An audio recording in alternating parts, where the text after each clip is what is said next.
आज के इस वीडियो में मैं आपको बताने वाला हूँ पुलिस वेरिफिकेशन किस तरीके से अप्लाई किया जाता है। अप्लाई के साथ साथ मैं आपको ये भी बताऊंगा कि अगर उसमें किसी तरीके की कोई प्रॉब्लम आ जाती है तो उसका समाधान हम किस तरीके से कर सकते हैं।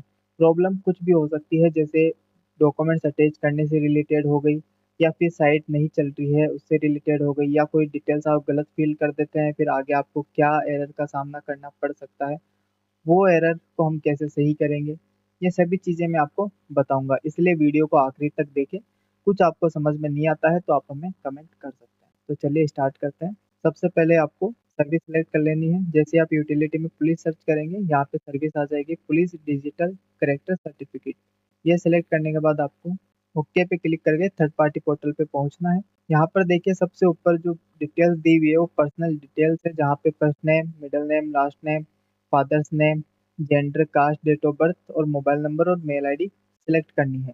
ये सारी चीज़ें बेसिक सी हैं, ये सारी चीज़ें एक बार भर लेनी है। बेसिक डिटेल डालने के बाद आपको प्रेजेंट एड्रेस की डिटेल्स डालनी है, जिसमें कंट्री, स्टेट, पुलिस थाने के लिए जो डिस्ट्रिक्ट लगता है वो यहाँ पे सिलेक्ट करना है। इसके बाद पुलिस स्टेशन कौन सा आता है वो यहाँ सिलेक्ट करना है। इसके बाद आपको घर का पूरा एड्रेस डालना है जहाँ भी आप रह रहे हैं। इसके बाद नीचे परमानेंट एड्रेस की डिटेल्स डालनी है। अगर आपका दोनों एड्रेस अलग अलग हैं तो पुलिस डिस्ट्रिक्ट के अंदर आपको डिस्ट्रिक्ट दूसरा सेलेक्ट करना पड़ेगा। फिर आपका जो पुलिस वेरिफिकेशन है वो दो जगह से वेरीफाई होगा। अगर दोनों एड्रेस सेम है तो आपको यहाँ पे यस कर देना है और उसके बाद में एक ही थाने से ये वेरीफाई होके आएगा। अब यहाँ पे रीजन पूछ रहा है कि आप क्यों बनवाना चाह रहे हैं। इसके अंदर आपका जो भी वैलिड रीजन है वो लिख देना है कि गवर्नमेंट जॉब लग गई है या किसी प्राइवेट जॉब में चाहिए, इमित्रा लेना है, बैंक बीसी में चाहिए, वो आपको यहाँ पे रीजन लिख के इसे नेक्स्ट करना है। इसके बाद यहाँ पे पूछ रहा है रेजिडेंस एड्रेस की डिटेल्स में पीरियड फ्रॉम। यहाँ पर आपको लिख देना है, अगर आप कुछ समय से यहाँ पे रह रहे हैं तो वो मंथ आपको यहाँ पे सिलेक्ट कर लेना है। अगर आप जन्म से यहाँ पे रह रहे हैं तो यहाँ पर बर्थ का जो मंथ है वो यहाँ सिलेक्ट कर लेना है। इसके बाद बर्थ की ईयर यहाँ पे सिलेक्ट कर लेनी है और इसे ऐड कर देना है। जैसे ही ऐड कर देंगे, ऐड करते ही ये डिटेल सबमिट हो गई। अगर आप ऐड पे क्लिक नहीं करते हैं तो डिटेल अधूरी रह जाएगी, आगे प्रोसेस नहीं होगी। इसके बाद फोटो आईडी टाइप में आधार ऑलरेडी सिलेक्ट है तो आपको यहाँ पे आधार नंबर लिखना है। इसके बाद आईडी टाइप सेकंड में भामासा कार्ड दिया हुआ है, ये आप सिलेक्ट कर भी सकते हो और इसे खाली भी छोड़ सकते हैं। इसके बाद रेजिडेंस आईडी के अंदर आप कोई भी इनमें से एक आईडी सिलेक्ट कर सकते हैं और उसके आईडी नंबर और उससे रिलेटेड डॉक्यूमेंट्स आपको लगाना पड़ेगा। मैंने यहाँ आधार कार्ड लिया है तो मैं अब इसकी आईडी नंबर डाल रहा हूँ और इसके बाद आगे जैसे नेक्स्ट पे क्लिक करेंगे, अब यहाँ पे डॉक्यूमेंट्स अटैच करने हैं। देखिए डॉक्यूमेंट्स में जो फॉर्मेट दिया हुआ है वो है जेपीजी फॉर्मेट और यहाँ पे इसकी जो साइज है वो 50 KB के अंदर अंदर होनी चाहिए। अब मैं यहाँ पे फाइल चूज कर रहा हूँ, आधार कार्ड यहाँ पे लगाना है, आधार का फर्स्ट। अभी मेरे पास ये फाइल है, मैं इसको एक आधार के तौर पे अटैच कर रहा हूँ, लेकिन उससे पहले आप इसका फॉर्मेट देख लीजिए। आइटम टाइप के अंदर यहाँ पे जेपीजी लिखा आ रहा है और इसकी जो साइज है वो है 43.6 KB। यानी साइज के अंदर तो ये ठीक है लेकिन इसका फॉर्मेट सही नहीं है। तो जब मैं इसे अटैच कर दूंगा तो मेरे सामने एरर आने लग जाएगा। देखिए एक बार मैं इसे अटैच कर रहा हूँ।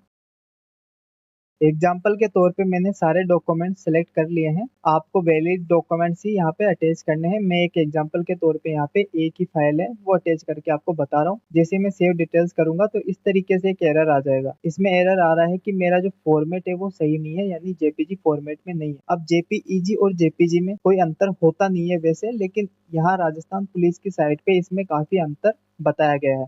तो अपने को यहाँ पे वही फॉर्मेट लेना है जो फॉर्मेट हमें यहाँ पे दिया हुआ है, इसी फॉर्मेट के अंदर हमें यहाँ पे अपलोड करना पड़ेगा। अब इसका फॉर्मेट चेंज करने की एक छोटी सी ट्रिक है। आपको क्या करना है, आपको उस फाइल को सिलेक्ट कर लेना है जिसे आप अपलोड करना चाहते हैं। यहाँ पे ओपन विथ का ऑप्शन आ रहा है, इसको आप जाके पेंट के अंदर ओपन कर लें। पेंट में ओपन होने के बाद आपको इसे सेव एज कर लेना है। सेव एज में जाके आपको यहाँ पे जेपीईजी का एक ऑप्शन आ रहा है, इसे आपको सिलेक्ट करना है। अब आप सोचेंगे कि हमें तो जेपीजी में अपलोड करना है तो हम जेपीईजी क्यों सिलेक्ट करें। इसका रीजन आपको आगे बताता हूँ। यहाँ पे क्लिक करने के बाद जब ये मांगेगा आपसे कि आप फाइल कहाँ सेव करना चाहते हैं, तो यहाँ पे देखिए सेव एज टाइप के अंदर जेपीईजी के साथ में यहाँ पे जेपीजी भी लिखा रहा है। यानी ये फाइल जेपीईजी तो है लेकिन इसके साथ ही ये जेपीजी के अंदर भी कन्वर्ट हो चुकी है। तो आप इसको डेस्कटॉप पे या जहाँ भी आप सेव करना चाहे इस फाइल को सेव कर लें। जैसे ये फाइल सेव हो गई है, सेव होते ही यहाँ देखिए इसकी जो साइज है वो बढ़ गई है। अब आपको ये भी ध्यान देना है, यहाँ पे साइज लिख के आ रही है, ये साइज इसकी बढ़ गई है। अब आपको इसे सही करना है। तो इस साइज को सही करने के लिए आपको यहाँ पे एक रीसाइज का ऑप्शन आता है, यहाँ पे पिक्सल्स आपको दिखेंगे, इस पिक्सल्स को आपको चेंज कर देना है। इसे मैं 400 कर देता हूँ और जैसे ही ओके करूंगा, ओके करके कंट्रोल एस दबाऊंगा या फिर फाइल में जाके सेव करूंगा, तो सेव करते ही इसकी जो साइज है मेरे को यहाँ पे दिखाई देगी। अब इसकी साइज 66 KB से 47 KB हो गई, यानी अब ये मैं फाइल अपलोड कर सकता हूँ। यहाँ जाकर मैं दोबारा से फाइल अटैच कर रहा हूँ जो मैंने अभी इसे सेव एज किया है। यहाँ पे देखिए फाइल का नाम आ गया है, आपको दिख रहा होगा आइटम टाइप के अंदर जेपीजी फाइल है और इसकी साइज भी यहाँ पे दिखाई दे रही है। बेशक थोड़ा वीडियो बड़ा हो गया है, लेकिन आपको सब कुछ समझ में आ जाएगा इस एक वीडियो के माध्यम से।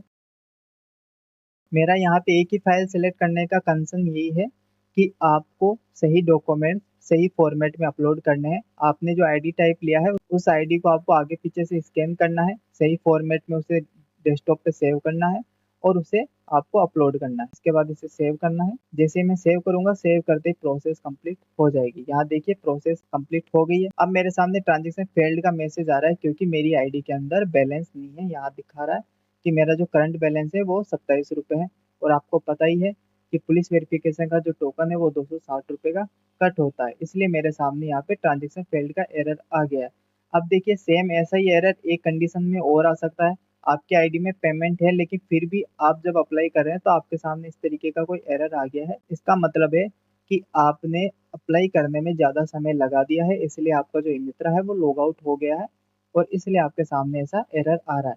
इसके अलावा आपके सामने एक एरर और आ सकता है। अगर आप कभी अप्लाई कर रहे हैं और आपके सामने अनऑथोराइज एक्सेस का एरर आ जाता है, तो इस एरर को सही करने के लिए आपको सबसे पहले आपके इमित्रा को लॉग आउट कर देना है और गूगल में आपको अलग टैब ओपन करके यहाँ पे सर्च करना है राजस्थान पुलिस ऑफिशियल वेबसाइट, और इस वेबसाइट को आप ऑन कर लेंगे। ये साइट इस टैब में ऑन रहेगी और आपको क्या करना है, नए टैब ओपन करके उसमें इमित्रा ओपन करके और आपको प्रोसेस कंप्लीट करनी है। तो ध्यान रहे जब भी इस तरीके का एरर आता है उसके समाधान के लिए आपको ये प्रोसेस करनी है। राजस्थान पुलिस की ऑफिशियल साइट आपको नए टैब में ऑन रखनी है और दूसरे टैब में आप इमित्रा ओपन करके उस प्रोसेस कंप्लीट कर सकते हैं। और इसी तरीके के एरर आते हैं, इसके अलावा कोई और एरर आपको देखने को नहीं मिलेगा। डॉक्यूमेंट्स की साइज और फॉर्मेट आपको सही रखना है। तो इस एक वीडियो के माध्यम से आपको पुलिस वेरिफिकेशन में आने वाली सारी प्रॉब्लम्स का सॉल्यूशन मिल गया होगा। अगर इसके बाद भी आपको कोई और समस्या आ जाती है जिसका सॉल्यूशन आपसे नहीं हो रहा है तो आप हमें कमेंट कर सकते हैं।